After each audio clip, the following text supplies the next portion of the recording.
আমি তোমাদের আগামীকাল অনুষ্ঠিত হওয়া বাংলা পরীক্ষার প্রশ্নপত্রটা দেখিয়ে দেবো। সুপ্রিয় শিক্ষার্থী, যদি তোমরা আমাদের এই চ্যানেলে নতুন হয়ে থাকো অবশ্যই সাবস্ক্রাইব করে রাখবা, কারণ একটু পরে আমি সমাধান ভিডিও নিয়ে আসছি।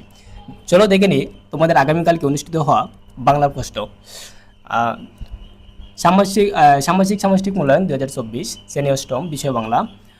তোমার বিদ্যালয়ে উন্নত বিষয়ক বৈঠক অনুষ্ঠিত হবে। এই বৈঠকে সকল শিক্ষক, অভিভাবক একত্রে হয়ে শিক্ষার্থীদের নানা প্রয়োজন এবং বিদ্যালয়ের নানা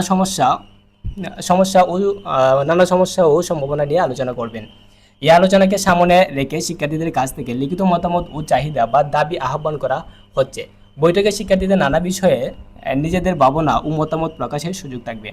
একই দিন বিদ্যালয়ের সকল শিক্ষার্থীদের নিয়ে দেয়াল পত্রিকা উন্মোচন করা হবে। দেয়াল পত্রিকায় প্রকাশের জন্য শিক্ষার্থীদের কাছ থেকে সৃষ্টিশীল লেখা আহ্বান করা হচ্ছে।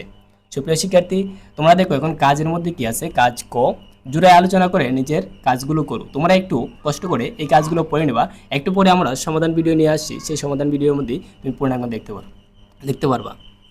এর আগের ভিডিওতে আমি তোমাদেরকে সমাধান ভিডিও দিতে পারি নাই, কারণ আমি অসুস্থ ছিলাম। এখন আমি পূর্ণাঙ্গভাবে সুস্থ। আশা করি একটু পরেই তোমাদের সমাধান ভিডিও নিয়ে হাজির হতে পারবো। সো কাজ একটা তোমরা পড়ে নিবা, আর তোমরা একটু দেখে নাও কাজ একে কি বলছে। বৈঠকের সামনে রেখে এবং বৈঠকের দিনকে কেন্দ্র করে পাশের সহপাঠীর সাথে আলোচনা করে নিচের কার্যক্রমগুলো অনুসরণ করো। এরপর খাতায় লেখো।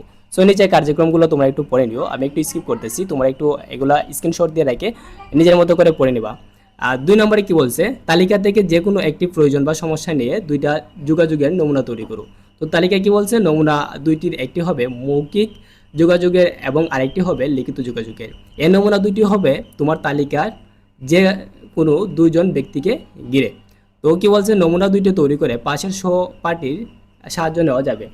সহপাঠীর সাথে কথা বলে তুমি কোন কোন বিষয়ে জানতে পেরেছো তা যোগাযোগের নমুনা লেখার আগে সংক্ষেপে আলাদাভাবে তুলে ধরতে হবে। নমুনার ধরন ও বিষয়বস্তু হুবহুব এক হওয়া যাবে না। তার মানে বুঝতে পারছো, তোমার এবং তোমার সহপাঠীর নমুনার বিষয়বস্তু এক হতে পারবে না। তো আমরা পরের পেজটা দেখি। পরের পেজ আছে কি, কাজ কো, দেয়ালে প্রতিকার দেওয়ার জন্য রচনা তৈরি করো। রচনাটি তৈরি করতে নিচের নির্দেশনা ও নমুনাগুলো অনুসরণ করো। কাজটি করতে হবে দলগত আলোচনার মাধ্যমে। প্রতি দলে 4 জন করে সদস্য থাকতে হবে।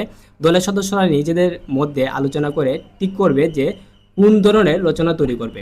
তবে প্রত্যেকটি দলে ভিন্ন ধরনের রচনা নমুনা থাকবে। সো এগুলো তোমরা একটু কষ্ট করে পড়ে নিবা, আমরা সমাধান ভিডিও নিয়ে আসছি ইনশাআল্লাহ। সো এরপরে কি বলছে, নিচের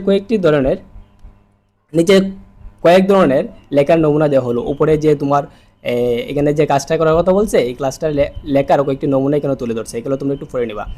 একে কি বলছে, উপরে যে কোনো একটি ধরন বেছে নিয়ে তোমার বিদ্যালয়ের পরিপ্রেক্ষিতে 200 শব্দের মধ্যে একটি রচনা লেখো। উপরের নমুনা বিষয়গুলোর ছাড়াও নিজ বিদ্যালয়ে যে কোনো বিষয়বস্তু নিয়ে রচনাটি লেখা যাবে।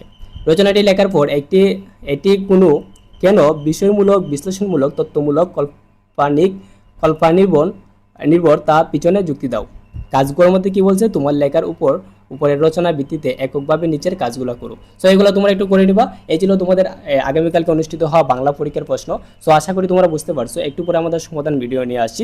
সমাধান ভিডিও সবার আগে পেতে হলে অবশ্যই সাবস্ক্রাইব করে রাখবা, পাশে থাকা বেল বাটনটি অন করে রাখবা। সুপ্রিয় শিক্ষার্থী, বিদায় নিচ্ছি, দেখা হচ্ছে পরবর্তী ভিডিওতে। এর আগ পর্যন্ত ভালো থাকবা, সুস্থ থাকবা। আসসালামু আলাইকুম।